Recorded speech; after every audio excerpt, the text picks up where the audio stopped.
Hello everyone, welcome back to the channel. In today's video, I'll show you how to use Google Password Manager on iPhone in 2026. First, open Google Password Manager.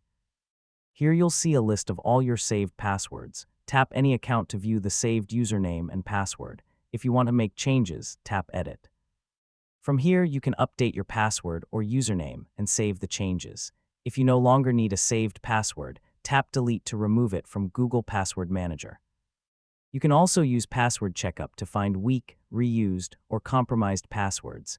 Google will help you identify passwords that should be changed for better security.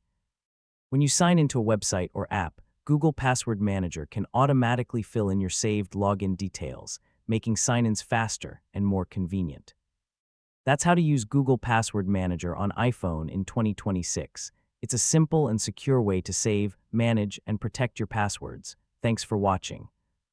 If you found this video helpful, don't forget to like, subscribe, and I'll see you in the next video.